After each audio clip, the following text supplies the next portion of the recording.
eu sempre gosto de trazer uma novidade para vocês. Ensinar alguma coisa da área da saúde ou fazer meu papel aqui também na divulgação científica. Hoje não vai ser diferente. Eu quero comentar sobre os pacientes fossilizados, ou seja, que pararam no passado. Existem casos na literatura médica, principalmente de patologias neurológicas, que o paciente fica parado em um ano, fica congelado. Hoje, em especial, vou trazer o caso de um soldado parado em 1945. Por que eu tive a ideia de fazer esse vídeo, de retomar esse tema que eu já andei conversando aqui no canal? Porque eu ganhei um presente ontem de uma pessoa muito especial. Eu ganhei direto do autor. Sim, o Paulo Graudelli me mandou o livro dele e é um dos livros que está sendo muito vendido no Brasil. Já está há algumas semanas entre as principais vendas e como muitos brasileiros irão ler esse livro, eu quero comentar e trazer aí uma sugestão de leitura para vocês, mas principalmente para o autor. Então eu faço um pedido aí para o Paulo Graudelli ler o que eu vou contar aqui, tá bom? Então, sem mais delongas, antes de começar um caso interessante, eu vou trazer um trechinho do livro do Paulo. Espero que ele não fique bravo. Bom, vamos lá. Eu vou dar umas puladinhas também. Vamos lá. Há pessoas que se cristalizam em determinado momento da infância ou da juventude. Há muita gente assim. Talvez em certos sentidos, todos nós, mas em graus variados. Inclusive, nós temos graus variados e graus orgânicos patológicos de cristalização. É isso que eu quero trazer para vocês. Há algo na juventude que fica, que marca, que é insuperavelmente bom ou insuperavelmente ruim. Mas a maioria de nós toma isso como lembrança forte, apenas isso. Bolsonaro ganhou da sua juventude não um elemento de lembrança, mas de cristalização. Ele incorporou a chamada ideologia da segurança nacional do regime militar de 1964. E justo dessa ideologia aprendeu a geopolítica de Golbery.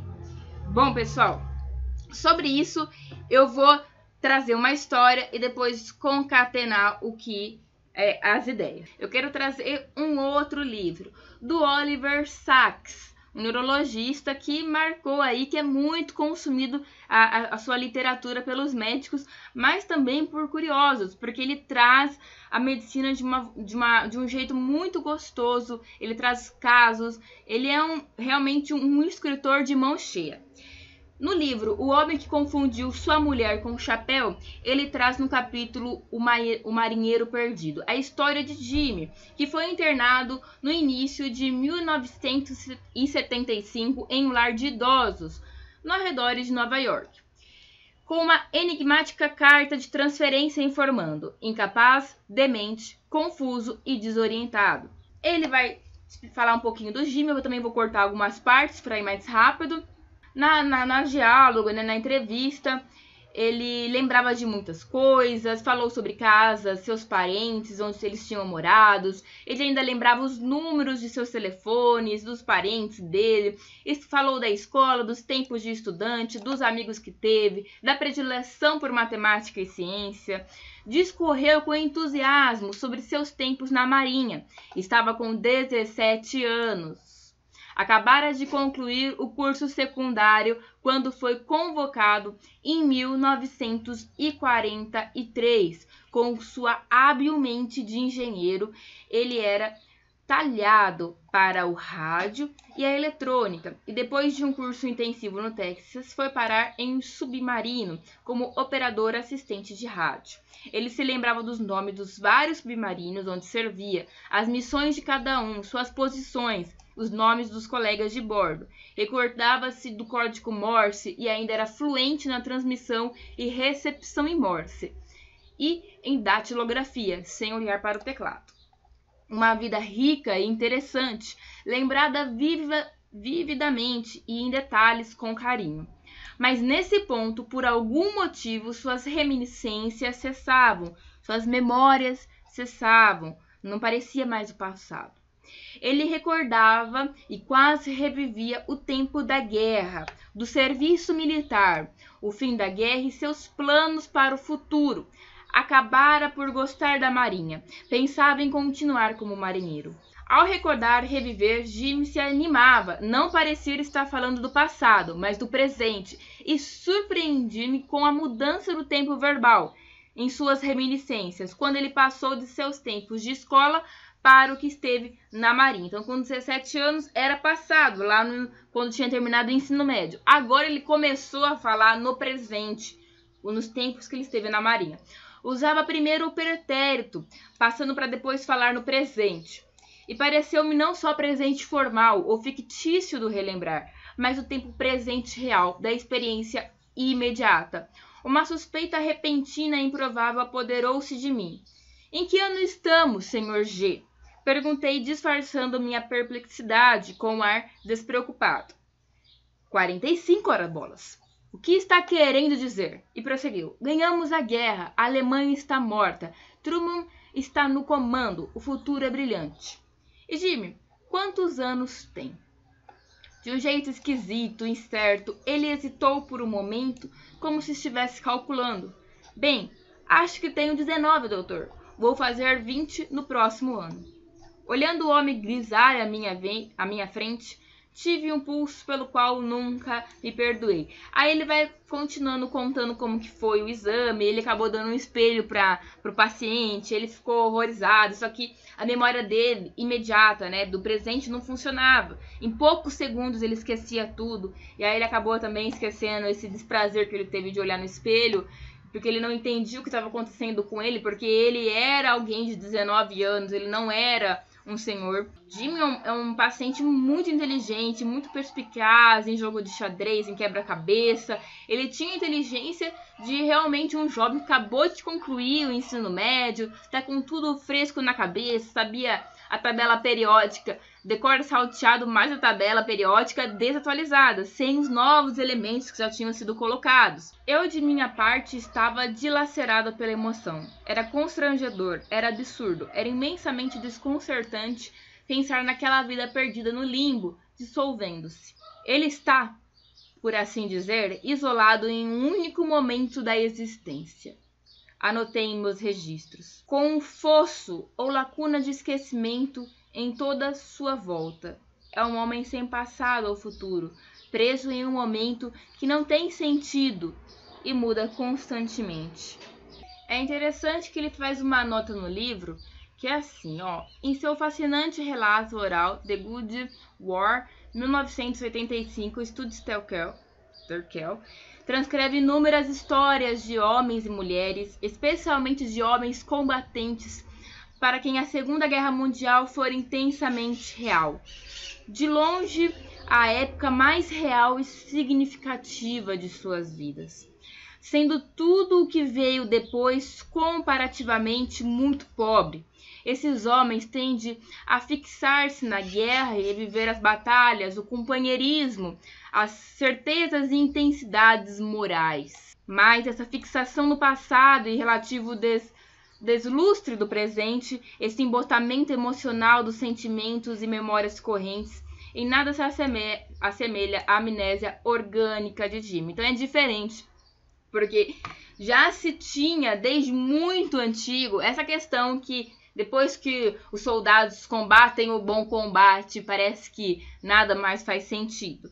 Recentemente tive a oportunidade de discutir a questão com Terkel, que me afirmou: conheci milhares de homens que julgam estar apenas marcando o passo desde 1945. E o que aconteceu com esse paciente?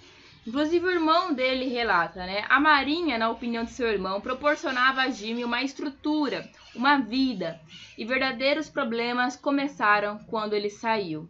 Em 1965, sem a estrutura e âncora habituais, Jimmy parou de trabalhar, descontrolou-se e passou a beber demais. Tinha havido uma certa perda de memória, do tipo encontrado na síndrome de Korsakoff. Resumindo, ele teve uma destruição dos corpos mamilares. Ele bebeu tanto que teve uma demência. Ele teve uma atrofia muito importante cerebral, mas principalmente de uma região que que faz a gente estar e viver no presente. Ele simplesmente perdeu todas as memórias e ficou preso em 1945, dali para trás. Tudo que aconteceu em 50, em 60, em 70, ele perdeu por causa do álcool. E você vê que coisa interessante, né? A marinha para ele, os tempos de guerra, era muito importante. Quando ele perdeu isso, ele não tinha mais identidade. A identidade dele era a identidade de marinheiro. O médico relata que o Jimmy ele tinha um olhar perdido. Ele não se encontrava direito ao mundo. Existia uma estranheza. Mas quando ele estava na missa, por exemplo, ele entrava numa relação moral ali, algo acontecia com ele e parecia que ele retomava a sua alma. Ele descreve que não parecia um paciente que tinha síndrome de Korsakoff. Jimmy, tão perdido no tempo extensivo espacial, era perfeitamente organizado no tempo intencional bergsoniano. O que era fugidio, insustentável como estrutura formal, era perfeitamente estável, perfeitamente retido como arte ou vontade. Então veja aqui que a vontade e que a arte faz ele retomar uma espécie de alma quando ele se depara com a moral, com algo que era muito intrínseco da personalidade dele na época. Ele consegue ter uma chama, uma esperança de não estar perdido. Ele se retoma a vida, se retoma como um ser, que é o que falta nele. Para finalizar nossa análise, vamos lá. Tais pacientes fossilizados no passado, somente no passado podem estar à vontade, orientados. O tempo parou para eles. Ouço Stephen R. gritar de terror e perplexidade quando retorna. Ele grita por um passado que já não mais existe. O Oliver vai trazer outros casos também, explicar algumas coisas. Eu trouxe mais o caso do marinheiro porque é muito interessante. Porém, veja o que ele coloca aqui. O tempo parou para eles. Eles gritam, eles ficam perplexos, eles clamam por um passado que já não mais existe. Isso é patológico. Isso é orgânico, isso é neurológico. Porém, algumas pessoas hoje gritam e clamam por um passado que já não mais existem. Que não mais existe, aliás. E ele escreve, mas o que podemos fazer? Podemos criar uma cápsula do tempo? Uma ficção? Gente, não dá para criar uma cápsula do tempo. É impossível. Não tem como. Esses pacientes sofrem, mas eles aceitam a patologia. Não que eles aceitam que tenham entendimento para isso, mas o mundo faz eles aceitarem a patologia. E eles ficam aterrorizados porque não existe uma cápsula do tempo. Porém, existem alguns governantes que insistem em criar uma cápsula do tempo para outras pessoas. Eles querem nos colocar numa cápsula do tempo. Voltar 50 anos no passado, numa época em que só existia XX e XY. Eles alegam, gritam por uma explicação médica. O próprio Drauzio, que também já tem uma certa idade, fez um vídeo recentemente falando o que é a ideologia do gênero. Porque as pessoas querem voltar para uma época que na escola não existia estudo de gênero, em que a escola só ensinava que XX é igual a menina e XY é igual a menino. Uma coisa que eu, logo no primeiro semestre de medicina, lendo os livros de genética, percebi que não é assim. O conhecimento traz para nós uma realidade, um presente. O conhecimento ele anda, a ciência ela anda. Hoje a gente sabe que existe X que nasce com gônadas masculinas, que nascem com testículos e vagina. Porque nós temos sexo genético, nós temos um sexo gonadal, a gente tem o sexo da genitália, a gente tem o sexo mental. Existe uma linha muito tênue. Uma pequena variação hormonal na mulher durante a gravidez pode fazer aquela criança desenvolver, aquele feto desenvolver, aliás, um sexo gonadal que não bate com o sexo mental. O sexo da genitália que não bate com o gonadal. Ou seja, eu posso ter uma vagina e ovário. Uma vagina e testículo. Eu posso ter uma vagina e pênis. Mas isso não entra na cabeça dessas pessoas que vivem no passado. Porque elas se recusam a entender que nem a medicina fala que XX é mulher, que XX é fêmea. Porque, às vezes, existem casos que não tem definição. Eu dei o exemplo aqui do estudo de gênero. Porque algumas pessoas querem que a medicina fique na cápsula do tempo. A medicina não fica na cápsula do tempo. A medicina avança. É por isso que existe transexualização na medicina. Existe isso. Existe cirurgia para se adaptar. E não dá, gente. O futuro, ele tá aí. Nós vivemos o presente. E não dá para criar cápsulas. Tem pessoas que só se sentem felizes e satisfeitas quando estão vivendo naquilo em que o dia for representativo para elas. Mas não dá para viver do passado, novamente falando. Então eu gostaria de propor a leitura do Oliver Sacks para vocês e também para o autor deste livro e desse comentário sobre a cristalização. Eu gostaria que ele lesse sobre a fossilização de pessoas em vida. Eu acho que vai acrescentar muito para você e para o seu livro, Paulo. Muito obrigada e até o próximo vídeo, gente. Não deixem de curtir, se inscrever, assinar, clicar no sininho aí, né, ativar as notificações, apoiar o canal e até o próximo vídeo. Tchau!